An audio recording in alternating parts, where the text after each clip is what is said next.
aspectos más de las 10 claves que hemos estado hablando últimamente, ¿verdad? Y va a ser saludable para nuestro corazón, que podamos seguir aprendiendo, seguir refrescándonos. Yo sé que hay muchos aspectos en los cuales quizás podrían llevarnos a nuestro corazón, pero quiero mencionarte que algunas personas, algunas de estas cosas que vamos a ver en este momento son para el ministerio, otras son personales, ¿verdad? Pero en su momento te he comentado de que en mis 20 años de vida espiritual, gracias a Dios, sigo aprendiendo, pero he aprendido que es de gran ayuda aprender del pasado, ¿verdad? Es de gran ayuda que tú y yo aprendamos del pasado. Pero también es de gran ayuda determinarnos en el presente, ¿verdad? Y también el tener claro el propósito para el futuro, ¿verdad? Para nuestro futuro. Siempre dándole sobre todas las cosas gloria y honra a Dios. Quiero leerte un poco unos detalles sobre la historia, lo que muestra la historia. Quiero mencionarte sobre un personaje, en este caso es el personaje, se llama Winston Churchill. Creo que algunos han leído de él.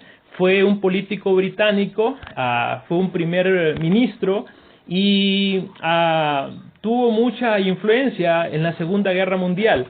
Y dice la historia, nos cuenta que durante la Segunda Guerra Mundial la humanidad se enfrentó a tremendas circunstancias que elevaron el temor y la ansiedad en todo el mundo. Winston Churchill estaba al frente de Inglaterra, en momentos en que los ciudadanos ingleses pensaron que terminarían perdiendo su isla a mano de las fuerzas nazis. Pero el liderazgo del señor Winston Churchill logró poner un balance entre el temor y la determinación en la población. Oye bien, logró poner un balance, unas palabras de una persona entre el temor y la determinación en la población, produciendo resistencia y esperanza en su país. En uno de sus discursos más famosos, Winston Churchill dijo lo siguiente: llegaremos hasta el final, lucharemos en Francia, lucharemos en los mares y océanos, lucharemos con confianza creciente y fuerza creciente en el aire, defenderemos nuestra isla al precio que sea, lucharemos en las playas, lucharemos en los aeródromos, lucharemos en los campos y en las calles, lucharemos en las colinas, no nos rendiremos jamás. Y si esta isla, cosa que no creo de momento, o una parte importante de ella fuera sometidas y pasarán penurias, nuestro imperio allende los mares, armado y protegido por la flota británica, continuará la lucha hasta cuando Dios quiera. ¿Sabes? Estas fueron las palabras de Winston Churchill. Churchill observó a sus amados conciudadanos ingleses y comprendió que toda la atención estaba puesta en el temor que le tenían al enemigo que estaban enfrentando. Y les ayudó a reenfocar su atención en algo que sí podían controlar: su capacidad de responder al enemigo. Yo quiero que pensemos esta noche nuestra capacidad de responder al enemigo, a las cosas que estamos viviendo. Nuestra capacidad, ¿en quién debe de estar? En Dios. Yo quiero invitarte a que nos dejemos sorprender cada vez más en Dios. Porque cualquiera podría pensar, un pensamiento de Satanás es cómo hablar de crecer en este momento que estamos pasando. ¿Sabes? Tú y yo tenemos que estar claros de que nuestra atención debe estar siempre en Dios. Y en su tiempo, muchos no creyeron en Jesús. Hoy también muchos no creen a veces en Jesús. Pero, ¿sabes? Jesús sigue siendo el líder perfecto. Hoy su reino sigue avanzando. Amén. Y tú y yo, hace un par de días atrás, vimos un ejemplo de que se bautizó Héctor y Alejandra Castillo, ¿verdad? Nuestros nuevos hermanos en la fe. pero sin olvidar que la mayoría aquí disfrutamos de una cercanía con Dios. Entonces el reino de Dios sigue avanzando.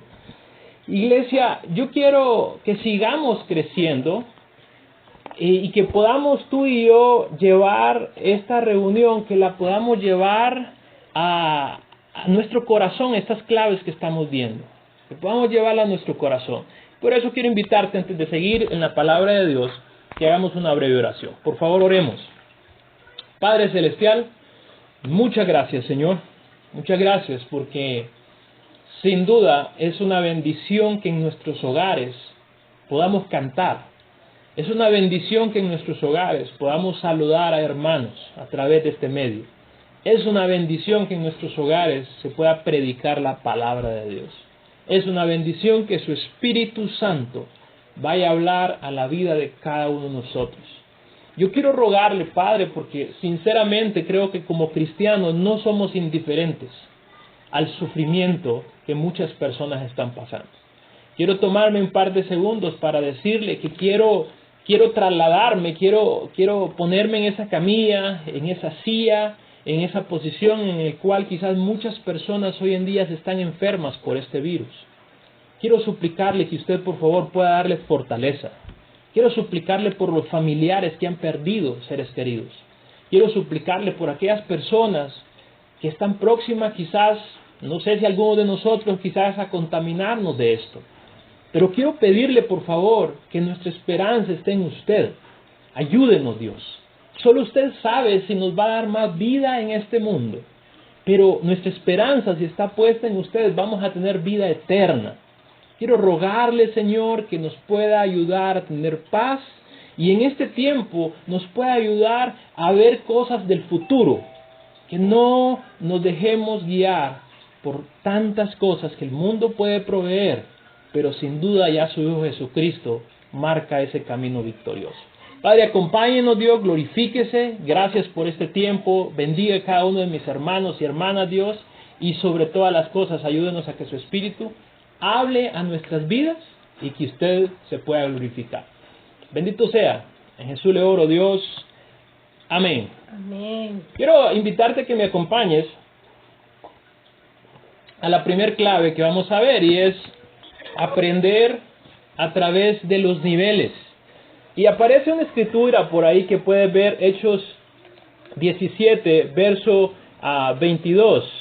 Hechos 17, verso 22, puedes subrayarla por ahí, tenerla muy en cuenta, ¿verdad? Es importante ver lo que menciona la escritura acá. Y si tú ves en tu Biblia, los versículos 19 al 21 confirman una realidad de aquellos días en el pueblo de Atenas, en la ciudad de Atenas. Los ciudadanos estaban escépticos, estaban irónicos, ya no tenían ese pensar real, espiritual en Dios, y se pasaban el tiempo escuchando otras novedades, ¿no? Filosóficas e ideológicas, ¿verdad? Y Pablo aprovecha acá a tener una experiencia, porque por su área misionera, por relacionarse con tantas iglesias, realmente tiene una experiencia multicultural. Se relacionó con diferentes pueblos, ¿verdad? Eso le dio su área misionera. Y fue entonces cuando el apóstol Pablo cambia su estrategia evangelística y para lograr llevar el mensaje a los corazones de todas las personas, ¿verdad?, que estaban siendo influenciadas y que él también quería influenciarlas, no era fácil cambiar las filosofías que tenían, la idolatría que había en ese entonces. Y Pablo viene y les dice, Pablo se puso en medio del Areópago, dice Hechos 17:22, tomó la palabra y les dice, ciudadanos atenienses, o sea, los encierra a todos, ¿no? Observo que ustedes son sumamente religiosos en todo lo que hacen. ¿Sabes? Pablo es un gran ejemplo de la importancia que debe tener de aprender a través de los niveles en donde estemos. ¿Por qué? Porque multicultural aprendió, pero dice, observo que ustedes son sumamente religiosos. ¿Sabes? Conoció cómo estaba, cómo era la ciudad, ¿verdad? Entonces, es importante que veamos qué fue lo que le ayudó a Pablo. A Pablo lo que le ayudó era que reconoció dónde vivía, dónde estaba en este momento. Yo quisiera que nos hiciéramos la pregunta, ¿qué conocemos de Comayagua? Y bueno, aquí pueden surgir muchas opiniones, ¿no? Bueno, yo conozco el parque, yo conozco esto, lo otro. Yo recuerdo que cuando llegamos a Comayagua nosotros, algunos hermanos no conocían Enlaces, por mencionarte un lugar, ¿no? Y después fuimos y los que no lo conocían, lo conocieron. Entonces, hay muchas áreas que quizás algunos de nosotros no conozcamos de Comayagua. Pero estamos hablando no de lugares específicos, de una localidad, sino estamos hablando de aspectos generales. Aspectos generales como, ¿qué conozco de Comayagua? Nos puede ayudar, si conocemos Comayagua, nos puede ayudar a estar preparados para responder al mensaje, ¿verdad? Porque si vemos todo lo de nuestro alrededor, vamos a aprender de la cultura. Quizás necesitamos hacer un estudio general, ¿no? De todo Comayagua, y de ahí quizás local, nuestra colonia. Quizás cuántas iglesias hay a nivel de Comayagua. Tú colocas en internet y te aparecen muchas iglesias. No sé si te has hecho la pregunta, ¿cuántas iglesias quizás hay en tu colonia? O cuántos ejemplos de iglesias andantes tú y yo quizás vemos que realmente adoran a Dios. Pero ves al final lo religioso que es realmente nuestro departamento, ¿verdad? Porque si tú y yo buscamos conocer Comayagua, vamos a conocer, como dice ahí la lista, el pecado. ¿Qué pecado quizás viene a nuestra mente ahorita en segundos? ¿Qué pecado vemos en Comayagua que es el más común? O los más comunes. De manera cultural, ¿cómo es Comayagua? ¿Verdad? Ok, sí, es un pueblo colonial, pero ¿qué más conocemos de él? La edad de la población, ¿cómo anda la edad de la población nuestra? ¿Cómo es la economía? ¿Verdad? Religiosamente hablando, ¿qué tal es la religiosidad? Y vemos lo religioso y sí, realmente vivimos en un departamento muy religioso. Incluso hay doctrinas que predominan mucho, ¿verdad? Y hoy es cada vez más ancho el espacio y más profundo la aplicación de muchas falsas doctrinas. Y tú y yo tenemos que hablarlo de una manera espiritual, centrados en la Biblia y creyendo que eso existe. Porque a veces quizás podemos llegar a pensar, no podemos juzgar a otros. Bueno, la Biblia sí nos envía a que podamos ver si estamos hablando la religión de Cristo o no. Y yo quiero llevarte a que pensemos, si tú ves Génesis 3, verso 1 al 6, vemos que las falsas doctrinas existían desde los inicios, ¿verdad? O sea, hay un conflicto de la verdad de Dios y de las mentiras de Satanás. Y desde un inicio fue Satanás que presentó la verdad distorsionada. Y ahí entró el pecado. Entonces, ¿qué pasa? Tenemos que tener mucho cuidado con las mentiras. ¿Y las mentiras qué son? Son falsas enseñanzas. Hechos 20, versos 29 al 30. Pablo advirtió a los creyentes y líderes de la iglesia en Éfeso. Y esta advertencia es clara, y yo quiero animarte que la podamos tomar en cuenta, porque hay peligros extremos. El pecado realmente destruye, ¿verdad? Y dice la Escritura, sé que después de mi partida vendrán lobos feroces entre vosotros que no perdonarán el rebaño, y que de entre vosotros mismos se levantarán algunos hablando cosas perversas para arrastrar a los discípulos tras ellos. ¿Sabes? Eso menciona la Escritura, vendrán lobos feroces a arrastrar a los discípulos. Mira lo que menciona aquí la Escritura. O sea, es decir, que la Escritura nos deja algo claro, que desde adentro, los falsos maestros que tuercen la Escritura, puede pasar, podemos dejarnos llevar por esto, pero ¿qué nos va a ayudar? si tú y yo conocemos la lista que hablábamos, el pecado, la cultura, la edad, la economía, la religiosidad de donde vivimos, será más fácil resistir, será más fácil no ser seducidos por eso, porque puede pasar. Es decir, los creyentes debemos ser conscientes que los falsos maestros existen. Y por eso también tenemos que advertir a otros de esas mentiras. Tenemos que hacerlo, ¿verdad? Tenemos que hacerlo. Y es por ello que hoy también que necesitamos usar estos medios para llevar esa palabra de Dios. Entre más cerca la venida de Cristo, más aumentan los engaños, las mentiras, las distorsiones, ¿verdad?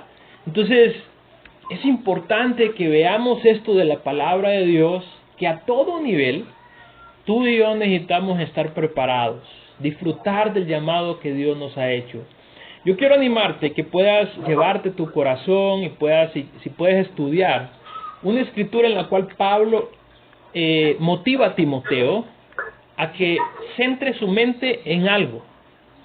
Y eso le va a ayudar a defenderse de los falsos maestros. En un futuro quizá vamos a estudiar esa escritura, pero te animo a que estudies 2 de Timoteo, capítulo 2, verso 14 al 19. 2 de Timoteo, capítulo 2, verso 14 al 19.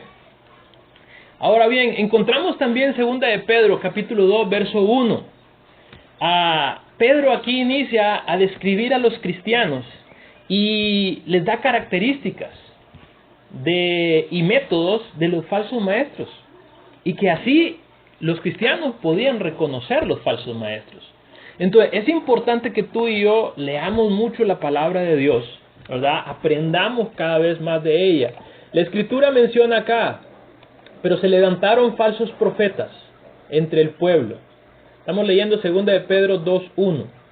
Así como habrá también falsos maestros entre vosotros, los cuales encubiertamente introducirán herejías destructoras, negando incluso al Señor que los compró, trayendo sobre sí una destrucción repentina. ¿Sabes qué importante lo que Pedro les estaba diciendo acá? Que iban a existir, o sea, no era algo que que debían ignorar. Existían los falsos maestros, ¿verdad? Entonces necesitamos aprender en todo nivel de estos detalles, porque al final Satanás está trabajando horas extras. Él quiere colocar mentiras en nuestra mente y destruir la fe que tengamos hoy en día. Quiere desviar nuestra mirada. Las falsas enseñanzas acerca de Dios, de Cristo, de la Biblia y de la realidad espiritual de cada persona es la pandemia más grande que ha existido. Es devastadora, ha sido devastadora, es infernal, ¿verdad? Es la realidad sobre la enseñanza de Cristo, la falsa enseñanza sobre la enseñanza de Cristo, de Dios, de la Biblia, del estilo de vida de cada persona. Esa ha sido la pandemia más grande, en las cuales si no estamos tú y yo, como Pablo lo hizo, de que estaba preparado a aprender a través de los diferentes niveles en las diferentes culturas, ¿qué pasa? Esa pandemia sí nos va a quitar la vida eterna. Así es. Entonces tú y yo necesitamos tener nuestra fe en Dios, porque la Escritura dice, trayendo sobre sí una destrucción repentina. Es decir, no vamos a tener gráficos ahí como los que estamos viendo hoy en día. Necesitamos por ello agarrarnos de Dios, confiar cada vez más en un Dios todopoderoso. En los diferentes niveles necesitamos aprender. ¿Sabes? Los años en la vida de cada uno de nosotros no pasan de por gusto. Aprendemos, debemos aprender también del ambiente que nos rodea. Del tiempo que tenemos de vivir, donde estamos viviendo, necesitamos aprender, ¿verdad? Solo ponte a pensar. Hoy, en este tiempo, hoy tú y yo estamos aprendiendo a estar en nuestra casa, estamos aprendiendo a tener, hay muchas cosas que estamos aprendiendo, pero estamos aprendiendo a tener reuniones de esta forma. O sea, los niveles, las culturas, los tiempos, los momentos van cambiando, pero la verdad absoluta de Dios sigue siendo la misma. Amén. Esa es verdadera, es la doctrina correcta. Yo quiero animarte a que oremos por los que pueden y quizás están engañados. Oremos y estemos vigilantes en nuestra comunión con Dios, en nuestra coinonía con Dios. Si nosotros tenemos una buena comunión con Dios, estamos unidos, fuertes, tú vas a disfrutar de la verdadera enseñanza y vas a vivirla y tenerla en tu corazón. Por ello es importante, esta clave nos va a ayudar para crecer. Y la siguiente clave, la segunda que vamos a ver en este día, es celebre las ventajas de la iglesia pequeña. ¿Sabes? Hay una gran ventaja. ¿Qué te parece ese carrito por ahí? ¿Ah? Entró exacto en el espacio. En una iglesia pequeña hay agilidad para ciertos planes, para relaciones cercanas. En muchas de nuestras casas se podría decir que cabe la iglesia, ¿no? Apretaditos, pero cabemos. O sea, en la iglesia pequeña hay una alta participación. Tú y yo participamos más seguidos, ¿verdad? ¿Sabes? Hoy podemos transmitir a través de este medio y podemos quizás estar todos, ¿verdad? Y incluso amigos. ¿Por qué? Porque somos una iglesia pequeña, ¿verdad? Pero incluso podemos garantizar que nos veamos, ¿verdad? Pero cuando hay más miembros, la realidad es que es más difícil. Yo quiero animarte que oremos.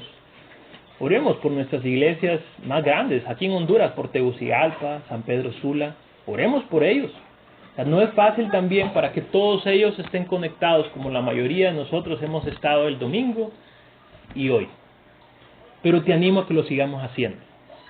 Es una gran ventaja, una iglesia pequeña, pero hay que evitar la trampa de llegar a decir, bueno, yo no soy una mega iglesia. Mira, realmente sí hay que tener claro, la mega iglesia a veces es una fachada nada más. A veces falta integridad, no en todas, pero a veces falta integridad. Nuestro reto es que tú y yo tengamos bases sólidas. La iglesia va a crecer en nombre del Padre, del Hijo y del Espíritu Santo. Va a crecer, pero necesitamos tener bases sólidas. Jesús nunca recriminó una iglesia pequeña que estuviera haciendo la voluntad de Él. No la recriminó. Sí hizo el llamado a vivir como Él desea, eso sí lo hizo, ¿verdad? Y es por ello que tú y yo debemos apasionarnos en su llamado. Quiero dejarte algunos detalles que aparecen por ahí en pantalla. No sé si los vas a alcanzar a leer bien, pero te los voy a leer. Y en todo caso, quiero compartírtelo luego por ahí a través de imágenes quizás. Pero lo primero dice que a la iglesia el Señor prometió construirla y bendecirla. Mateo 16:18. La iglesia es donde se reúnen los verdaderos adoradores, ¿verdad? Y la encuentras en Filipenses 3:3. La iglesia es lo más precioso sobre la tierra y por ello Cristo la compró con su sangre. Hechos 20:28, 1 Corintios 6:19, Efesios 5:25, Colosenses 1:20, 1 Pedro 1:18 y Apocalipsis 1:5. La iglesia es la expresión terrenal de la realidad celestial, es decir, tú y yo. Mateo 6:10, Mateo 18:18. La iglesia triunfará de forma universal como también de forma local. Mateo 16:18 y Filipenses 1:6. ¿Qué pasa? Estos son algunos detalles que como iglesia debemos considerar. Y es que realmente ser la iglesia de Cristo es algo honorable. Es algo de mucha honra, de un significado eterno para cada uno de nosotros, porque podemos servir en la iglesia de Cristo. Y este privilegio es también una responsabilidad, ¿verdad? Que debemos también verla así, porque queremos adorar al Rey de Reyes. Entonces, quiero animarte a que podamos entender estos aspectos, porque eso nos ayuda a poder comprender qué es la iglesia. a comprender cómo debemos disfrutarla, cómo debemos de cuidarla. Entonces, por eso sería bueno quizás estudiar estos aspectos. Otros aspectos que quiero dejarte por ahí para que puedas quizás llevarlos, te los voy a compartir luego en una imagen. La iglesia es el terreno de la comunión espiritual. Hebreos 10, del 22 al 25, y Primera de Juan 1, verso 3 y versos 6 y 7. La iglesia es proclamadora y protectora de verdades divinas. Primera de Timoteo 3:15, Tito 2:1 y el verso 15. La iglesia es el lugar principal para la edificación y el crecimiento espiritual. Hechos 20:32, Efesios 4 del 11 al 16, Según de Timoteo 3, 16 y 17, Primera de Pedro 2 del 1 al 2, Segunda de Pedro 3, 18. La iglesia es el lugar para impulsar la evangelización del mundo. Marcos 16, 15, Tito 2, 11. Si te fijas en todo lo que te estoy compartiendo, estamos leyendo y podemos estudiar, en ningún momento dice Jesús recrimina a una iglesia pequeña. O sea, es de creer que Jesús está contigo y conmigo porque somos su iglesia. Amén. Cada uno de nosotros. El hecho es de que hagamos su voluntad. Amén. Inclusive la evangelización del mundo, como dice ahí, es la misión. La iglesia es el ambiente donde se desarrolla madurez. La madurez desarrolla y madura el liderazgo espiritual y fuerte. Es decir, donde nos podemos levantar servidores para la honra y gloria de Dios. Entonces, ¿qué tenemos que hacer? Orar para disfrutar estas características. Amén. Nada podría de traer más honor o tener mayor significado eterno que servir a Cristo, servir al Rey de Reyes en su iglesia. Este privilegio es también una gran responsabilidad, como te decía, y quiero animarte a que lo veas de esa forma y te sientas valioso ante Dios. Hay trampas que a veces tú y yo podemos caer. En las grandes iglesias quizás la pérdida de miembros, difícil crecer, poca reproducción. Tú y yo tenemos que estar buscando lo contrario, más bien ser una iglesia que puede ayudar a las iglesias grandes, que a veces nos cuesta cambiar esta mentalidad, pero es la verdad. Necesitamos buscar relaciones fuertes también, porque la iglesia, como dice Colosenses 1:18, Él es la cabeza del cuerpo, que es la iglesia. Él es el principio, el primogénito de la resurrección, para ser en todo el primero, en todo. Es decir, Cristo quiere controlarnos para darnos vida y darnos dirección. ¿Por qué? Porque somos su iglesia, somos su cuerpo, somos valiosos. Cristo murió por cada uno de nosotros. Yo quiero animarte a que disfrutemos el ser una iglesia pequeña. Dios en su tiempo nos va a hacer crecer, porque Él es poderoso. No depende del poder tuyo y mío. No depende si estamos reunidos en X o Y lugar o estamos de esta forma, ¿verdad? Disfrutemos, ¿verdad? Pero seamos esa iglesia pequeña con sueños grandes y eternos. Jesús nos da vida aunque estés pasando tiempos difíciles. Jesús nos da vida. Jesús nos da dirección aunque estemos pasando tiempos difíciles, ¿verdad? Entonces, te animo a que vivamos el presente, haciendo las cosas para el futuro y disfrutando el hoy. Disfrutando el hoy. Y creo que podemos aprender algo que Abraham y Pablo nos dejan una gran enseñanza cuando el Señor le dijo en Génesis 15, versos 5 al 6, el Señor lo llevó afuera a Abraham y le dijo: mira hacia el cielo y cuenta las estrellas, a ver si puedes. Así de numerosa será tu descendencia. Abraham creyó al Señor y el Señor se lo conoció como justicia. Lo reconoció como justicia. Pablo dice en Colosenses 3:2, poner la mira en las cosas de arriba, no en las de la tierra. Es decir, quiero animarte a que estas dos claves las sigamos estudiando, sigamos aprendiendo, pero aprovechemos el tiempo, preparándonos para el futuro. Aprovechemos el tiempo ahí donde estamos. ¿Será que Dios nos está dando tiempo para prepararnos, solidificarnos espiritualmente y seguir creciendo?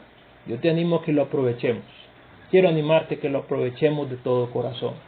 Hasta ahí quería comentarte sobre esto de las dos claves que íbamos a ver la noche de hoy. Pero antes de terminar el mensaje, quiero dejarte que para mí creo que va a ser parte, mientras estemos viviendo ese tiempo, quiero llevarme esa escritura siempre a mi corazón. Discípulos de Cristo, te motivo a que tengamos el enfoque adecuado, pero que sonría a Cristo viéndonos amar a otras personas que van a sufrir o están sufriendo, o algunos de nosotros. Aquellas personas que están pasando enfermedad, no dejes de orar por ellos. No dejemos de orar por nuestra familia. Sigamos orando, sigamos siendo personas de edificación para otros. Y Juan 13:35 dice, en esto conocerán todos que ustedes son mis discípulos, si se aman unos a otros. Iglesia, ha sido un placer. Espero en Dios que se haya escuchado bien el audio, y un fuerte abrazo. Dios les bendiga. Oremos, por favor.